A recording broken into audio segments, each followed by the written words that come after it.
ഗുരുവായൂരിലേക്കാണ്. ഗുരുവായൂരപ്പൻ്റെ അടുത്ത് ഹരീഷുണ്ട്. ഹരീഷിലേക്ക് പോവുകയാണ്. ഹരീഷ്, വലിയ തിരക്ക് അനുഭവപ്പെടുന്നുണ്ടോ അവിടെ? കൃഷ്ണനെ കണ്ട്, ഗുരുവായൂരപ്പനെ കണ്ട് കണി കാണാമെന്ന് കരുതി വലിയൊരു ഭക്തജന തിരക്ക് തന്നെ ഉണ്ടെന്ന് തോന്നുന്നു അല്ലേ ഗുരുവായൂരിൽ? തീർച്ചയായിട്ടും മേടപ്പുലയിൽ ഉണ്ണിക്കണ്ണനെ കണ്ട് മടങ്ങാൻ വേണ്ടി വലിയ ജനത്തിരക്ക്, ജനസാഹരം, ഭക്തജന തിരക്ക് തന്നെയാണ് ഇപ്പോൾ ഗുരുവായൂരിൽ അനുഭവപ്പെടുന്നത്. ഞാനിപ്പോൾ നിൽക്കുന്നത് കിഴക്കേ നടയിലാണ്. ഈ ഒരു ദൃശ്യങ്ങളിൽ നിന്ന് തന്നെ നമുക്ക് മനസ്സിലാവും അത്രത്തോളം തിരക്ക് ഇന്ന് ഉണ്ട്. നീണ്ട നിരയാണ് ഇന്ന് അനുഭവപ്പെട്ടത്. പുലർച്ചെ 2:45 മുതലാണ് ഇത്തരത്തിൽ കണി കാണാൻ വേണ്ടി ക്യൂ ആരംഭിച്ചത്. അത് 3:45 വരെ നീണ്ടു. അത്രയും നേരം ഭക്തജനങ്ങൾ ഈ ഒരു കണി കാണാനായി നീണ്ട നിര ആ ഒരു സമയത്ത് അനുഭവപ്പെട്ടു എന്നുള്ളതാണ്. ശ്രീകോവിലിനുള്ളിലും നമസ്കാര മണ്ഡപത്തിലും കണി കാണാനാണ് ഭക്തർക്ക് ആ ഒരു സമയത്ത് അവസരം ലഭിച്ചത്. ഈ ശ്രീകോവിലിന് പുറത്ത് നമസ്കാര മണ്ഡപത്തിലും കണി ഒരുക്കിയിട്ടുണ്ട്. ശ്രീകോവിലിനകത്ത് ഇന്നലെ രാത്രി തന്നെ കീഴ്ശാന്തിക്ക ഈ ഓട്ടുരുളിയിൽ ഉണക്കലരി, വെള്ളരിക്ക, കണിക്കൊന്ന, മുല്ലപ്പൂവ്, മറ്റ് ഫലങ്ങൾ, വാൽക്കണ്ണാടി, ഗ്രന്ഥം, അലക്കിയ മുണ്ട്, സ്വർണം, നാണ്യം എന്നീ കളിക്കൂട്ടുകളെല്ലാം തന്നെ കഴിഞ്ഞ ദിവസം തന്നെ ഒരുക്കി വെച്ചിരുന്നു.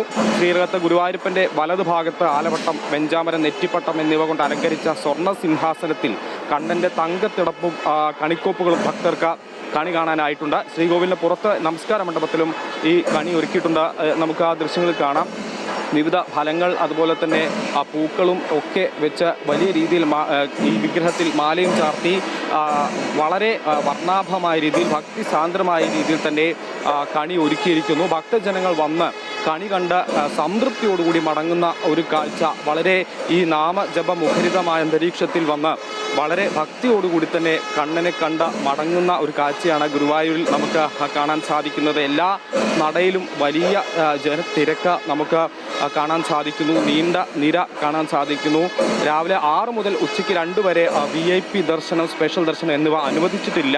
കണ്ണനെ കാണാൻ ക്യൂ നിൽക്കുന്നവർക്ക് മാത്രമാണ് പ്രഥമ പരിഗണന നൽകുന്നത് എന്നുള്ളതാണ്. 11 മണിവരെ ഈ ക്യൂ നിൽക്കുന്നവർക്ക് ദർശനത്തിന് അവസരമുണ്ടാകും.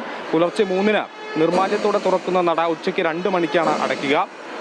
വൈകിട്ട് 3:30 അത് തുറക്കുകയും ചെയ്യും. ശേഷം വൈകിട്ട് 6:15 വരെ ഈ ദർശനത്തിന് അവസരമുണ്ടാകും എന്നുള്ളതാണ്. ഈ ഒരു ഭക്തിസാന്ദ്രമായ അന്തരീക്ഷത്തിൽ ആളുകൾ വലിയ ഒരു തിരക്ക് ഗുരുവായൂരിൽ നമുക്ക് കാണാൻ സാധിക്കുന്നു. എല്ലാ വർഷവും വിഷുദിനത്തിൽ വലിയ തിരക്ക് തന്നെയാണ്. ഒട്ടും ഈ വർഷവും കുറവില്ല ജനത്തിരക്കിൽ എന്നുള്ളതാണ് ഏറ്റവും പ്രധാനം. ഈ ഒരു ഭക്തജനങ്ങളുടെ പ്രവാഹം തന്നെയാണ് നമുക്ക് രാവിലെ മുതൽ ഗുരുവായൂരിലെ വിവിധ നടകളിലൊക്കെ കാണാൻ സാധിക്കുന്നത്.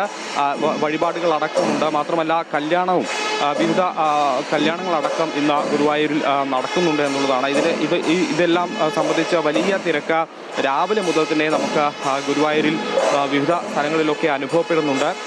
പ്രധാനമായും ഈ ഒരു കിഴക്കേ നടയിൽ തന്നെ ഒരുപാട് പേരാണ് വന്ന് തൊഴുത് മടങ്ങുന്നത്. നീണ്ട നിര ക്യൂവിൽ നിന്ന് അകത്ത് കയറി തൊഴുന്നവരുണ്ട്.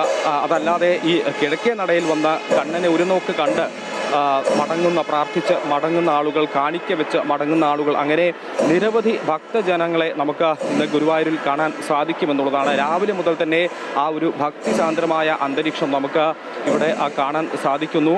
ആളുകൾ ഓടി അകത്തേക്ക് കയറുകയാണ്. അതായത് ഈ ഒരു ക്യൂ ഒന്ന് തുറന്നു കഴിഞ്ഞാൽ ആ കണ്ണനെ കാണാനുള്ള ആ ഒരു ആഗ്രഹത്തിൽ, ഒന്ന് തൊഴുത് മടങ്ങാനുള്ള ആഗ്രഹത്തിൽ ഓടി അകത്തേക്ക് കയറുന്ന ദൃശ്യങ്ങളാണ് നമുക്ക് കാണാൻ സാധിക്കുന്നത്. വലിയ സുരക്ഷാ സംവിധാനങ്ങളൊക്കെ ഒരുക്കിയിട്ടുണ്ട്.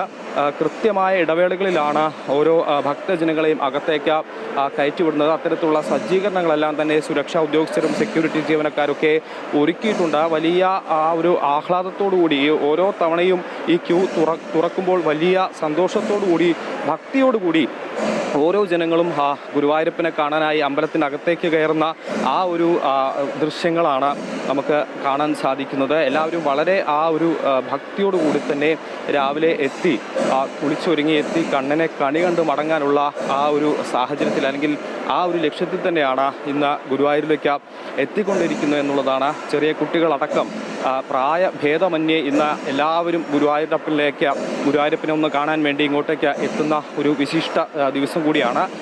അതുകൊണ്ട് തന്നെ രാവിലെ മുതൽ തന്നെ വലിയ തിരക്കുണ്ട്. നേരത്തെ സൂചിപ്പിച്ച പോലെ തന്നെ VIP-കൾക്കൊന്നും ഇന്ന് ദർശനം അനുവദിച്ചിട്ടില്ല. ഇന്ന് ഏറ്റവും പ്രഥമ പരിഗണന നൽകുന്നത് കണ്ണനെ കണി കണ്ട് മടങ്ങുന്ന ആളുകൾക്ക് തന്നെയാണ്. അത്രത്തോളം വിശ്വാസികളാണ് ഇന്ന് ഗുരുവായൂരിലേക്ക് എത്തുക. പ്രത്യേകിച്ചും തൃശ്ശൂരിനെ സംബന്ധിച്ച്, ഗുരുവായൂരിനെ സംബന്ധിച്ച വിഷു അത് ഏറ്റവും വിശിഷ്ടമായ ദിവസമാണ്, ഏറ്റവും പ്രസിദ്ധമായ ഒരു ദിവസം കൂടിയാണ്. അത് ഗുരുവായൂരിൽ തന്നെയാണ് കേരളത്തിൽ ഏറ്റവും കൂടുതൽ ആളുകൾ വിഷു ദിനത്തിലെത്തി കണി കണ്ട മടങ്ങുന്നത് എന്നുള്ളതാണ് ഏറ്റവും പ്രധാനം. അതുകൊണ്ട് തന്നെ വലിയ സുരക്ഷാ സംവിധാനങ്ങൾ കഴിഞ്ഞ ദിവസം മുതൽ തന്നെ ഒരുക്കിയിരുന്നു. ഗതാഗത നിയന്ത്രണം അടക്കം ഇന്ന് ഗുരുവായൂരിലുണ്ട്. അതുകൊണ്ട് തന്നെ ഭക്തജനങ്ങൾക്ക് യാതൊരു ബുദ്ധിമുട്ടും കൂടാതെ വളരെ സുഗമമായി തന്നെ എത്തി കണ്ണനെ കണി കണ്ട് മടങ്ങാനുള്ള ഒരു സാഹചര്യം ഇവിടെ ഒരുക്കിയിട്ടുണ്ട്. ദേവസ്വം ഭാരവാഹികളും അതുപോലെ സുരക്ഷാ ഉദ്യോഗസ്ഥരും പോലീസുമൊക്കെ എന്നുള്ളതാണ്. ആ ഒരു തിരക്ക് നമുക്ക് കാണാൻ സാധിക്കുന്നു. രാവിലെ മുതൽ ഇത്രയും നേരം നീണ്ട നിര ഇപ്പോഴും അവസാനിച്ചിട്ടില്ല. ഞാൻ നേരത്തെ സൂചിപ്പിച്ച പോലെ തന്നെ ഇത് വൈകിട്ടും ഇത്തരത്തിലുള്ള ദർശനമുണ്ടാകും. എല്ലാവിധ സജ്ജീകരണങ്ങളും ഇവിടെ ഒരുക്കിയിട്ടുണ്ട് എന്നുള്ളതാണ്. ഈ 11 മണിവരെ ക്യൂ നിൽക്കുന്നവർക്കാണ് ആ ദർശനത്തിന് അവസരമുണ്ടാവുക. 6:15 വരെ ദർശനത്തിന് അവസരമുണ്ടാകുമെന്നുള്ളതാണ്. അത്രത്തോളം ആളുകൾ, ഭക്തജനങ്ങൾ ഇപ്പോൾ ഇവിടെ എത്തി നിൽക്കുന്നു. കണ്ണനെ കണ്ട് തൊഴുത് മടങ്ങുന്ന ആ ഒരു ദൃശ്യങ്ങളാണ്, ഭക്തിസാന്ദ്രമായ ആ ഒരു നിമിഷങ്ങളാണ് നമുക്ക് ഇപ്പോൾ കാണാൻ സാധിക്കുന്നത് എന്നുള്ളതാണ് മായ.